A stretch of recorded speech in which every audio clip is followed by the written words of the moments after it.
Have you ever looked at some jaw-dropping animated websites and thought, I wish I could build that? The most impressive websites in the world all seem to follow a similar pattern. They use slick animations to bring the application to life. Some of them use 3D elements, others use image sequences-based animations. Maybe you've already caught yourself endlessly scrolling through these websites, thinking that these effects are way too advanced to recreate on your own. But let me tell you something. Today is your lucky day. Because today, I will show, through a beginner-friendly tutorial, step by step, how to recreate this award-winning image sequence morphing animation effect so you can confidently add it to your next project, whether for your personal portfolio or your clients. I guarantee this effect will leave anyone who visits your website completely speechless. My name is Jean-Baptiste, and I'm the founder of the Awwwards Components Library. My goal is to share with you the best-kept secrets of web development in order to make them accessible to everyone. I want to help you build outstanding web experiences at unprecedented speed, inspired by the world's best-designed websites. The morphing effect you are going to recreate today is actually one of the many components already present in the Awwwards library. It's called Muse Morphing Effect 01. If, for any reason, you get stuck following this tutorial, or if you want to save time by copying and pasting this effect directly into Webflow in just a few seconds, you can do so by registering on the Awwwards website. Otherwise, you can continue watching this tutorial, where I will teach you how to recreate this effect entirely on your own. So, without further wait, let's grab a cup of coffee and let's get started. Today, we will use several tools to implement this morphing effect. First, we will use Webflow to build the structure of the switcher menu you see in the center of the screen. When the user clicks on it, it triggers the morphing animations between the different personas. Then we will use AWS S3 and CloudFront to store, access, and serve our website media and scripts. To end with, when we have finished implementing the effect, I will show you how to make your own image sequences so that you can customize the effect with your own animations and your own characters. For this last step, we will use the GPT-Image1 model to produce the images, Kling AI to transform these images into videos, and Adobe Photoshop, After Effects, and Media Encoder to post-process the images and produce the final image sequences. If you want to get all the resources I'm using, you can click on the link in the video description or go to the Awwwards website. Here, scroll down to the home page and sign up for the Awwwards newsletter. You should then instantly receive a welcome email. You can then scroll down to the bottom of the email and click on the Get Your Free Assets button right here to get all the free assets that will be used in this tutorial and in all the upcoming tutorials on the channel. So let's start with a new Webflow blank project.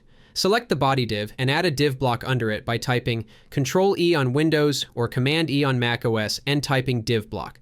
Let's give it a class name of Page Wrapper. Next, add a second div block under Page Wrapper and give it a class name of Page Main with a main tag in the Settings tab.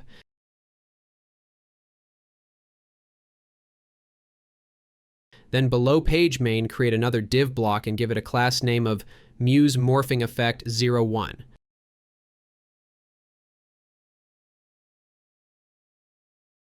Then select Muse Morphing Effect 01, create another div block under it, and give it a class name of Section Switcher.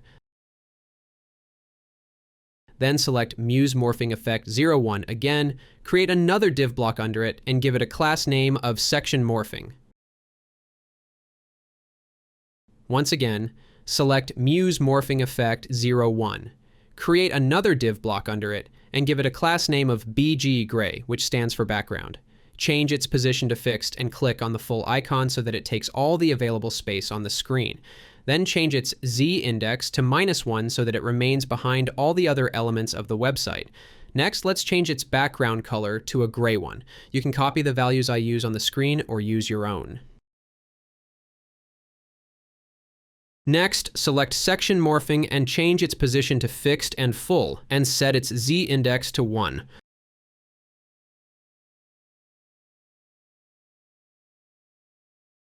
Let's also change its cursor events to none so that it can't be selected. Indeed, the morphing section will be the section that will contain our Canva that will contain the animated image sequences, and we do not want the user to be able to interact with it. Then select Section Switcher and change its position to fixed and full and set its Z index to 3.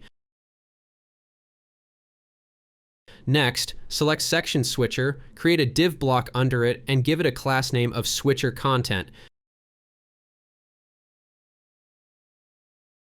change its position to absolute and full. Then change its display setting to flex and the alignment to center, and give it a bottom padding of 6 rem. Then select Switcher Content, create a div block under it, and give it a class name of Switcher Wrapper. Change its position to absolute, its display settings to flex, its flex alignment to center, and give it a flex gap of 1 rem. Then select Switcher Wrapper, create a div block under it, and give it a class name of Switcher Item Anime. Change its display to flex, its alignment to center, and its position to relative. Next, let's give it a width and a height. You can use the values I use on the screen or use your own values. I use values with VW, which stands for viewport width, so that the size adapts to the width of the user's viewport. You can use fixed values in pixels or more complex values with the clamp function. For this tutorial, I'm keeping things simple by using VW. Next, select Switcher Item Anime. Create a div block under it and give it a class name of Button BG Anime.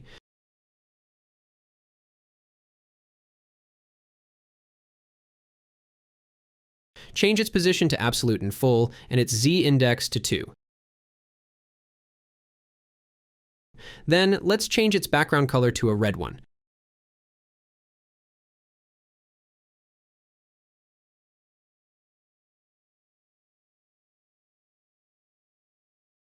Let's also change its border radius to 80 pixels.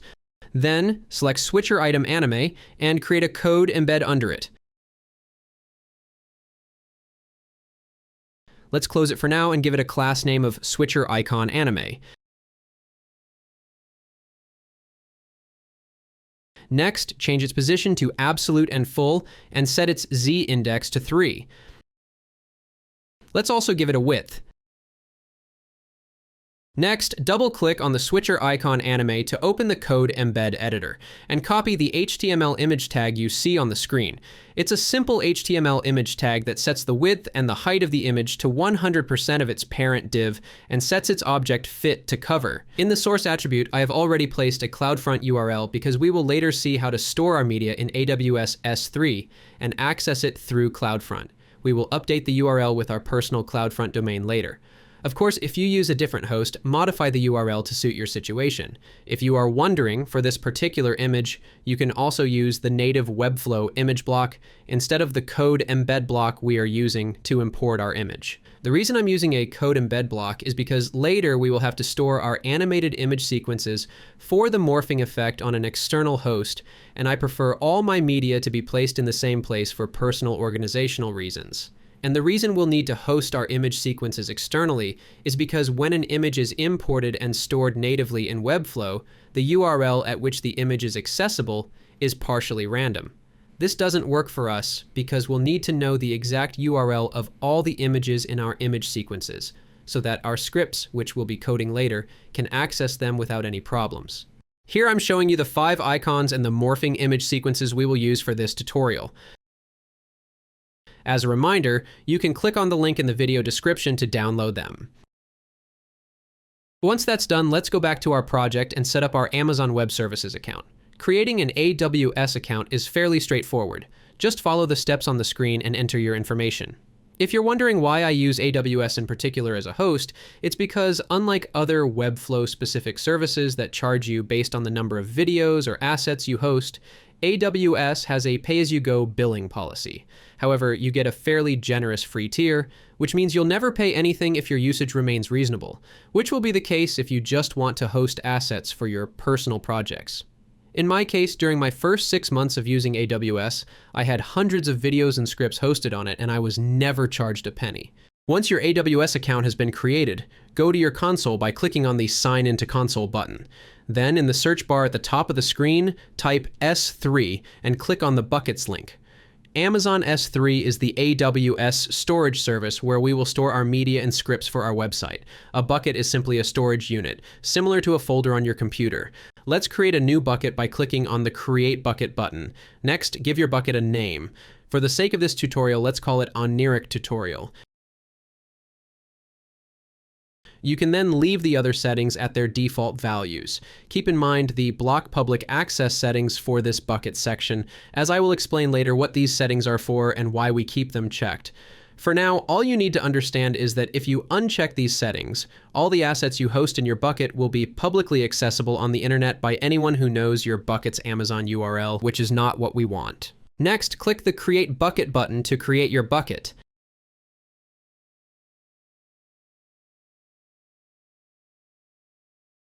Next, click on your newly created bucket.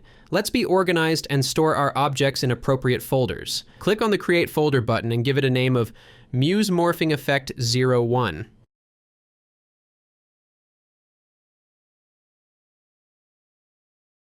Let's click on the Create Folder button to create it. Next, enter your newly created folder and create another one inside it named Public. Click on the Create Folder button to create it. Next, let's import our 5 icon images.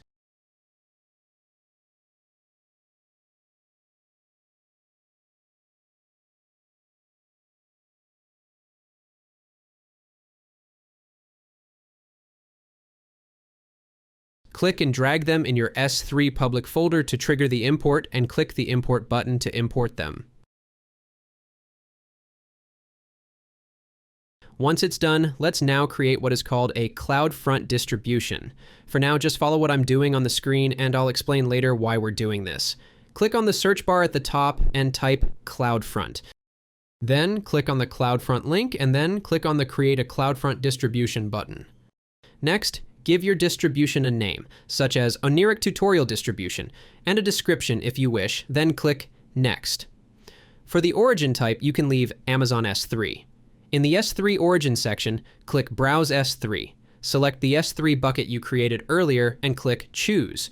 You can keep the other settings at their defaults. Keep in mind the Allow Private S3 bucket access to CloudFront setting. We will come back to why we leave it checked later. Click Next to proceed to the next step. Click Do Not Enable Security Protections and click Next. Finally, click Create Distribution to create the CloudFront distribution. Once this is done, you can see the custom CloudFront domain linked to the distribution.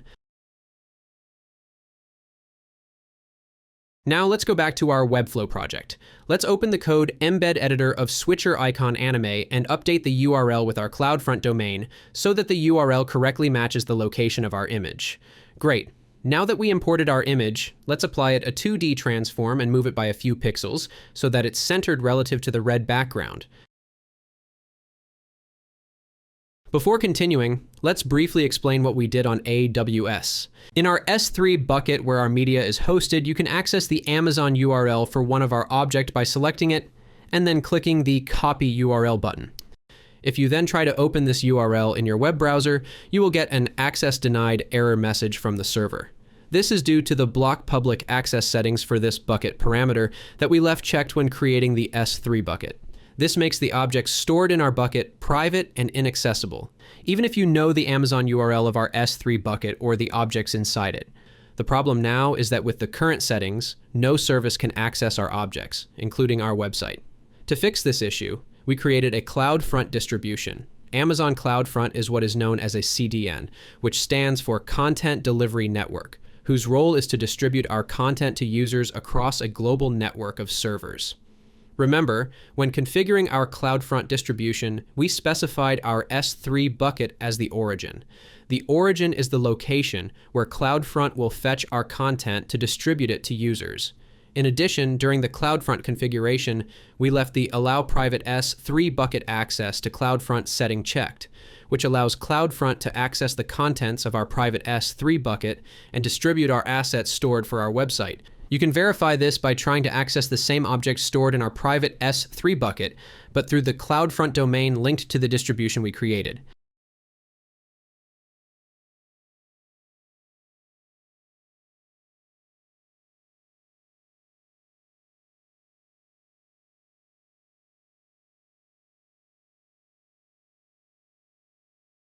As you can see, by copying the URL of my object's location into my browser through my CloudFront domain, I am able to access it. The advantage of going through a CloudFront distribution is that it is then possible to apply specific policies to the distribution, for example, by allowing the distribution to access certain folders in the origin and blocking access to other folders or other types of content. If you're interested, I can make an advanced explanatory video on how to use CloudFront and S3. Let me know in the comments if you'd like that. Back to our Webflow project. Select Switcher Item Anime, create a div block under it, and give it a class name of button.bg border anime. Change its position to absolute, and set a -0.25 rem space from all sides so that the div extends by -0.25 rem all around its parent div, in our case, Switcher Item Anime.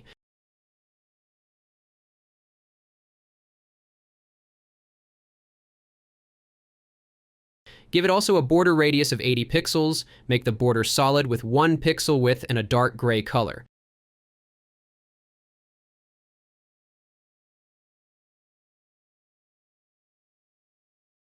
Then select the Switcher Item Anime, copy it, select Switcher Wrapper, and paste it 4 times.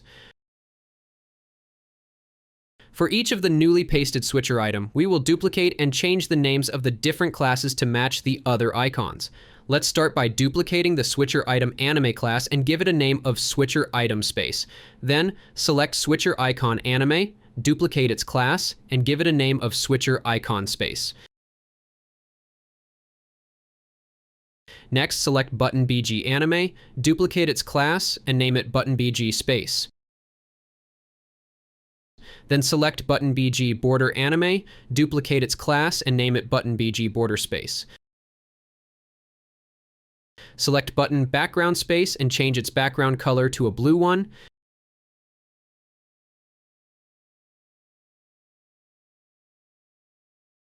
Then select Switcher Icon Space, open the Code Embed Editor, and update the image URL to match the location of the corresponding icon. Then, we will do the same thing for the other 3 Switcher items: Switcher Item Fantasy, Switcher Item Surreal, and Switcher Item Wizard. I'm speeding up this part a bit because it's the same principle.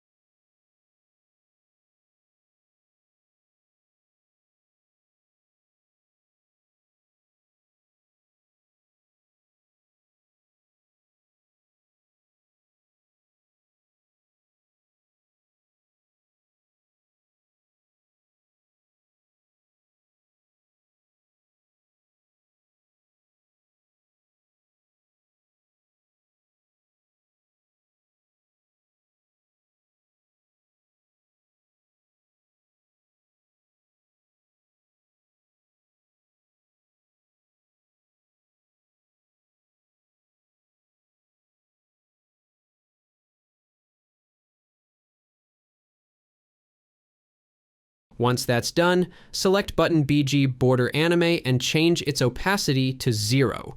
Do the same thing for Switcher Item Space, Switcher Item Surreal, and Switcher Item Wizard. Next, we'll set up the custom CSS attributes and the various IDs that we'll need later in the scripts we'll code to make the effect work. Select button.bg Border Anime and in the Settings tab, give it a custom attribute of Data Media Persona and a value of Anime.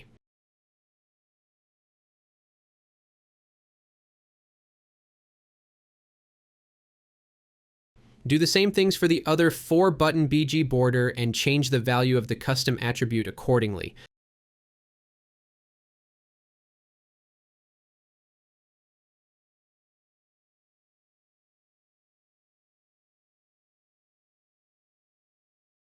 Then select Switcher Item Anime, and in the Settings tab, give it an ID of Button Anime. Do the same things for the other 4 Switcher item and change the ID accordingly.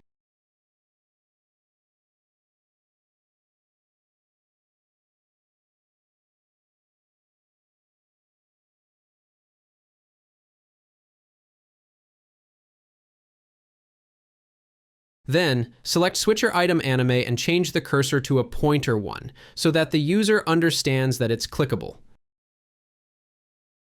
Do the same thing for the for other switcher item.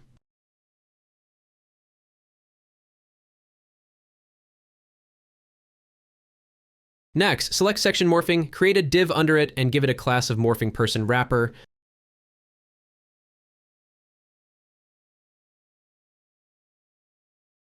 Then change its display to flex and its alignment to bottom center. Change its position to absolute and full. The morphing person wrapper will be the div in which we will insert via the scripts we will code in a moment, the canva containing the image sequences of the morphing effect. Now, let's make the switcher responsive. Select the tablet breakpoint at the top right of the screen, then select switcher item anime, and let's change its width and its height.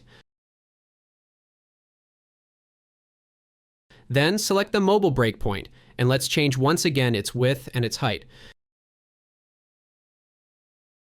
Do the exact same thing for the other for switcher item.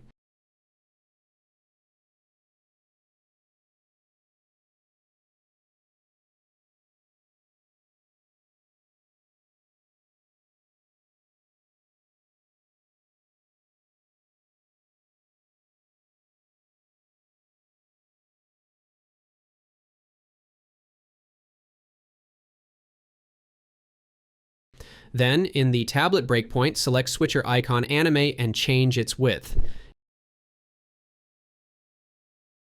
Next, click on the mobile breakpoint and change its width 1 again.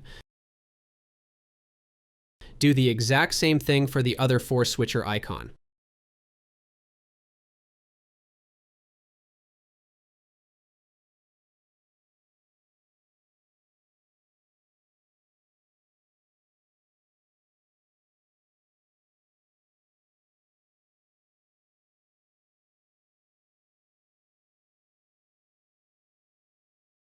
Next, in the tablet breakpoint, select switcher icon anime and remove its 2D move transform.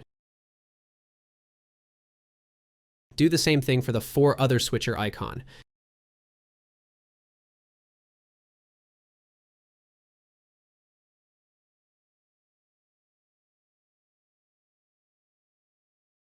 Now let's go back in our S3 bucket. Go inside the public folder and let's click and drag the morphing folder containing the morphing image sequences. Click on the Upload button to import it.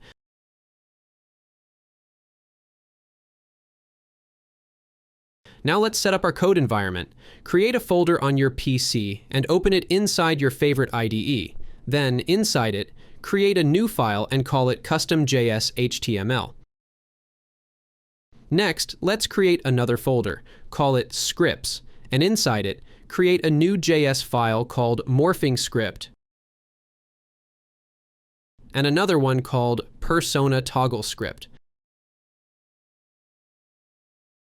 The custom.js HTML file will contain the code that we will copy into the before body tag of the custom code section of the page settings of our Webflow page. Today, as we'll see, it's a very simple code that will simply import the other two scripts, the morphing script and the persona toggle script, which will both be hosted in our S3 bucket. In fact, we can already create a scripts folder in our bucket because this is where we'll place the scripts once they're coded later.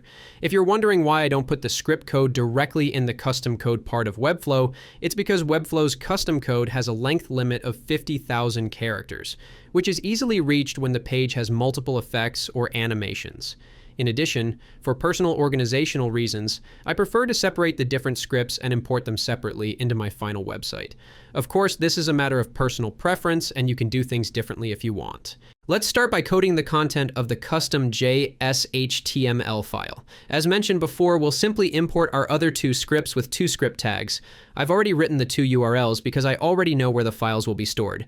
You can update the URLs to match the location of your files. Now let's code the content of the persona toggle script JS file. As the name suggests, this script contains the logic to animate the opacity of the button BG border when the user clicks the corresponding button. For example, when the user clicks on switcher item anime that have an ID of button anime, then the script will find the element that has the custom attribute data media persona with the corresponding value, here anime. In this example, this element is button BG border anime. Then it will animate its opacity to 1 and animate the other button BG border to an opacity of 0. We start with a document-ready jQuery shorthand that waits until the HTML document is fully parsed and ready before running the code inside. The benefit is that the DOM elements we target will exist when our logic runs. Then, we declare persona map, an object that pairs each button's ID with the corresponding persona identifier. For instance, when the element with the button anime ID is clicked, we want to show the persona named anime. The left side is the button's ID, the right side is the persona key used in our DOM. Next, we declare fade duration. This constant controls how long the fade animation should last.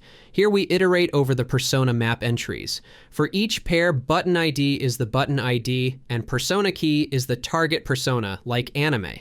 Here inside the loop, we attach a click listener using delegated events. Delegation on document means we catch clicks on the matching selector even if the button is added later. We build the selector by prefixing the ID with hash, so jQuery can find the element by its ID. Then we select all elements that have the attribute data media persona. This attribute stores which persona each element belongs to. Then we immediately filter that set with a custom function to narrow down to the specific visual elements we want to fade. Inside the filter, this is the current DOM element being tested. We read its class name string.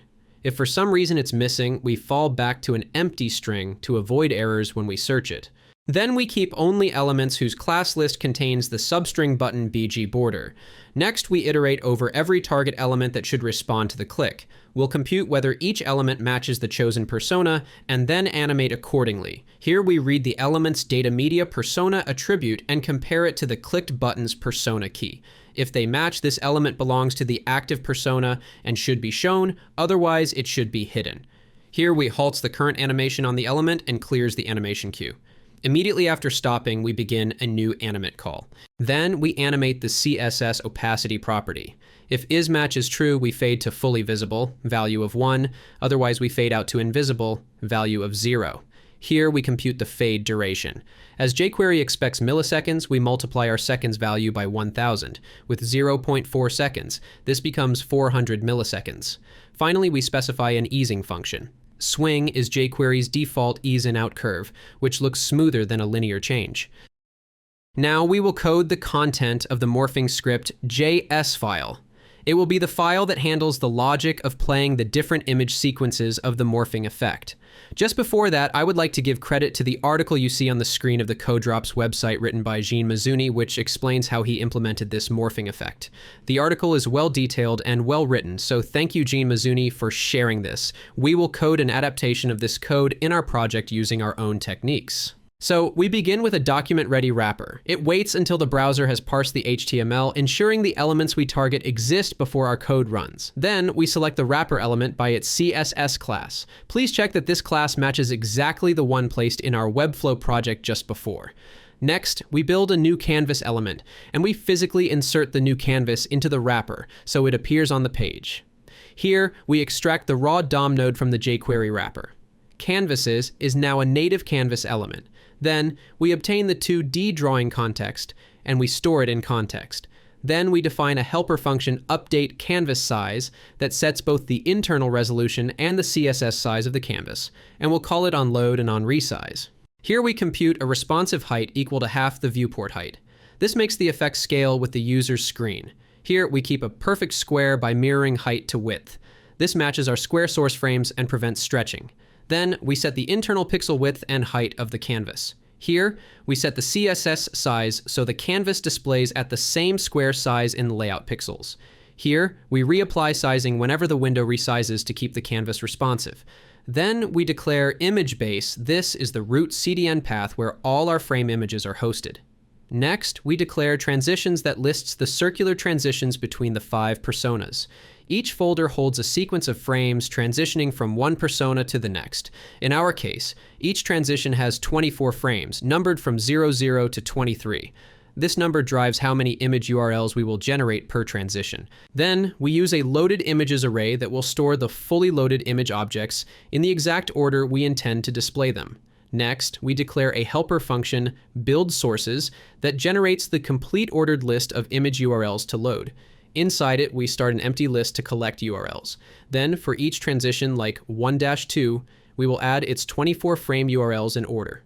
We loop across each frame and convert the number to a 2-digit string, so 0 becomes 0, 0, 1 becomes 0, 1, and so on.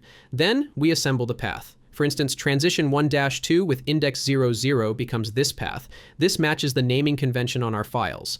Next, we declare a preloader function preload images that takes the URL list and returns a promise that resolves when all images are loaded. Here, switcher progress is an optional UI element. If present, we'll show a textual progress value for debugging or visualization. We then declare a normalize function that maps a value from an arbitrary input interval to a 0-1 range clamped. Here, we initialize the morphing progress to 1. Conceptually, progress spans the persona ring from 1 through 5. Starting at 1 means we begin in the first persona. And here we track the last drawn frame index. Setting it to -1 ensures the very first render will draw because it can't match any valid frame index. Then we begin the core render loop. It computes which image corresponds to the current progress value and draws it onto the canvas. Here it's a safety check. If we couldn't obtain a 2D context, there is nothing to draw, so we exit. Then we begin computing the nearest integer frame index for the current progress. First, we normalize progress from a 1 to 6 range into a 0-1 range, then scale it to the full frame count -1. Using 6 as the upper bound smoothly wraps 5 back to 1. Then we only redraw when the frame index changes. This avoids redundant draw calls and saves CPU. If index is different from current index, we update the last drawn index, and we draw the chosen frame into the canvas, scaling it to fit our current canvas size. With request animation frame, we schedule the next render tick. This creates a smooth loop synchronized with the browser's refresh rate. Then we will handle the progress animation mechanism. We store the current animation frame request ID so we can cancel or detect whether an animation is ongoing. When an animation begins, we'll record the timestamp of the first frame here. We store the progress value at the start of the current animation in start value. It defaults to 1. Here, we set the destination progress target. It is initialized to start, so there is no movement until a click changes it. Here, we expose a public function so other scripts can set the starting persona programmatically if needed. Then we declare a helper function calculate shortest path that computes the shortest signed distance on a circular scale of 1 through 5, wrapping correctly through the endpoints. Here's the straight difference without wrapping. Here is the distance if we wrap forward past 5 back to 1. Here is the distance if we wrap backward past 1 to 5. We collect all candidate distances, we take absolute values, so we can compare magnitudes irrespective of direction. We find the smallest magnitude among the 3 options. Finally, we return the signed distance whose absolute value is minimal. Positive means clockwise, negative means counterclockwise. We then declare the animate step function, which is a per frame animation handler. On the first frame of a new animation, we record the start time, then we compute how many milliseconds have passed since the animation began. Here we define the total animation length, that is 1,000 milliseconds. As long as we are within the duration, we are mid-animation and must interpolate. We compute a normalized time t from 0 to 1 for easing or interpolation. We determine the signed circular distance to travel. We linearly interpolate the progress value between start and target based on t. If we overshoot the top of the circle, we wrap around. If we undershoot below 1, we wrap upward through 5. We commit the interpolated progress value for this frame. We request the next frame to continue the animation. If we are not within the duration the animation time has completed, we snap progress to the final target to avoid any floating point drift. We clear the animation ID to indicate we're no longer animating. We reset the start time so a future animation can initialize cleanly. Here, if a progress readout element exists on the page, we display the current progress with 2 decimal places. This is helpful for debugging and demos. Then we declare an onClick function. This small helper function kicks off an animation toward a given persona number when the user clicks a button. If an animation is in progress, we cancel it to avoid overlapping animations. We clear start time so the next animate step call initializes timing from scratch. The next animation should start from wherever progress currently is. Here we set the new destination persona. And here we ask the browser to start animating toward the target on the very next frame. We then declare button map, a simple object that pairs CSS selectors with target persona indices. Then we iterate over each selector persona number pair to attach click behavior. We use delegated events on documents so the handler works even if buttons render late.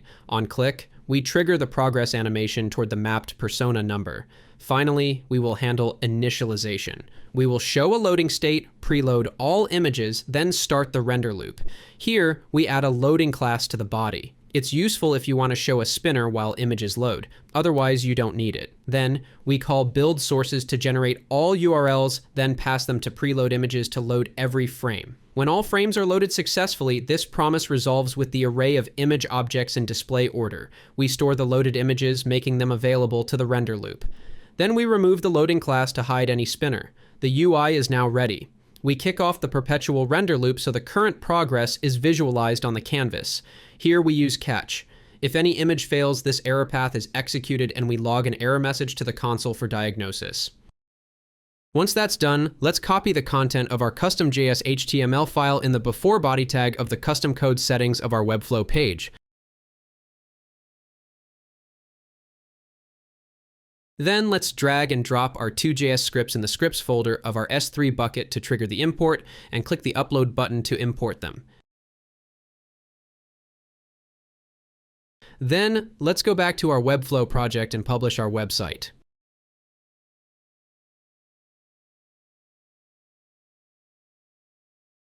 Great. So now you see the persona toggle script and the morphing effect scripts are both working. The image sequences play correctly, implementing our morphing effect as desired. In order to remove the white background from the images, let's go back to our Webflow project.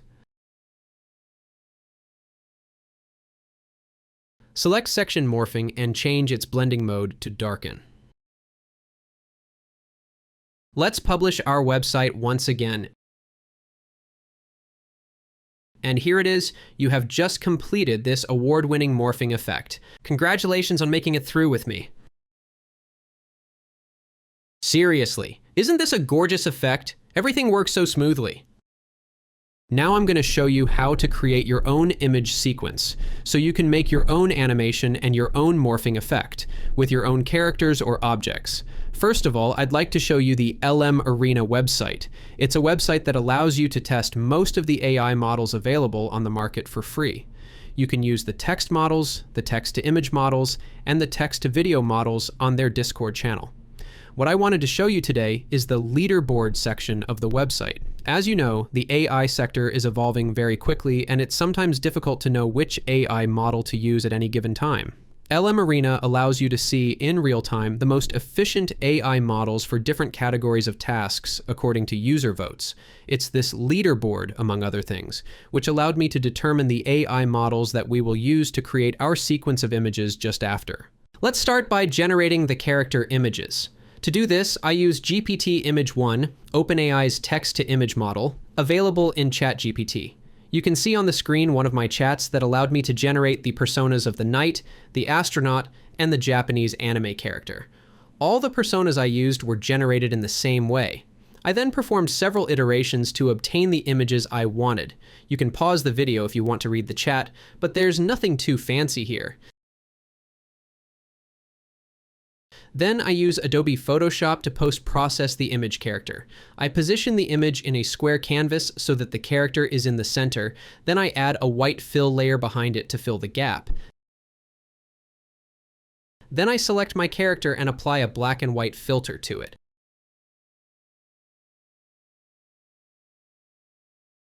Then I add a curves filter to change the white point so that the entire background of my image is white.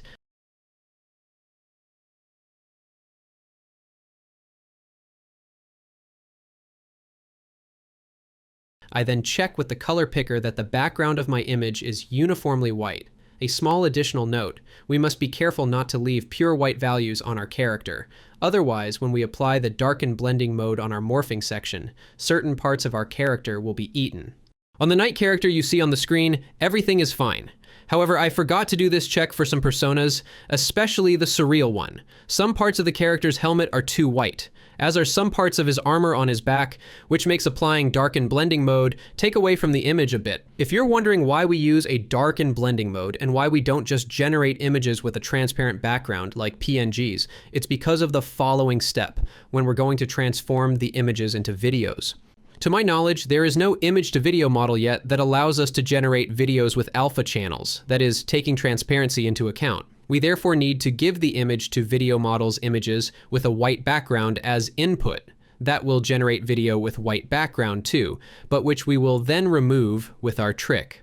Once I have the images of my 5 personas, I use Kling AI Video Generator. The Video 2.1 model allows to import starting and final frames that the model will take into account to create the video.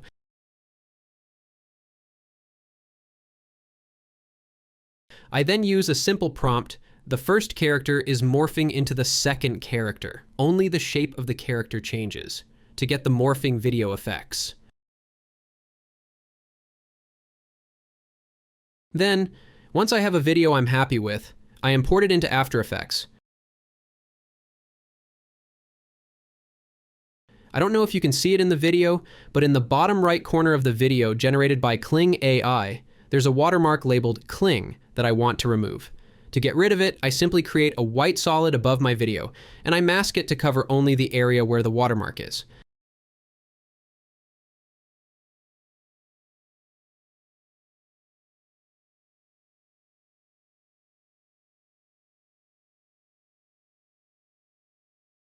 Once that's done, I add my composition to the Adobe Media Encoder queue.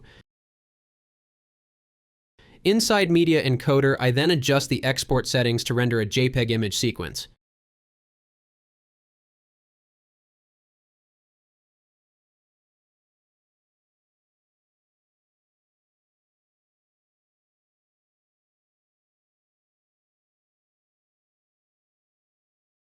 Once the export is complete, I get an image sequence with a large number of frames, in my case 122.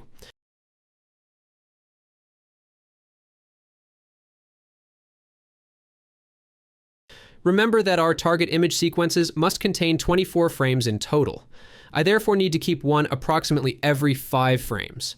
I then select the frames I want to keep, being careful to select the first and last frames, otherwise the different transitions between the different image sequences won't be seamless.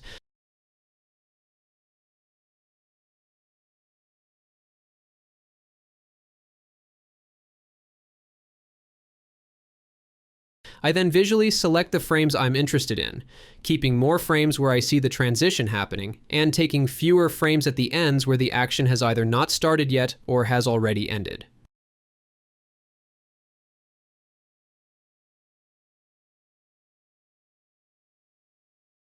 Once I have my 24 images, I rename them to match the name used in our script. Remember that each file name must contain first the transition in this format, followed by the 2-digit image number. Finally, I use this free website, Cloudinary, to convert my JPEG images to the AVF format, which is a format that greatly reduces the weight of images, which is what we need to optimize the loading speed of our website. If you're wondering why I'm using this site and not Webflow's native AVIF image compression, it's because Cloudinary doesn't rename my images after compression, which saves me a lot of time and prevents me from manually renaming all my images after compression.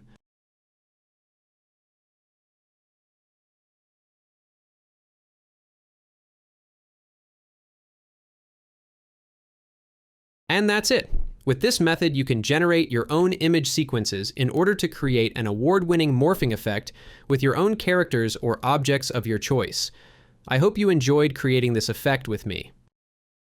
Anyway, thank you for watching this video. Feel free to subscribe to the channel, to like the video, and to tell me in the comments what effect you would like me to reproduce in the next tutorials. See you!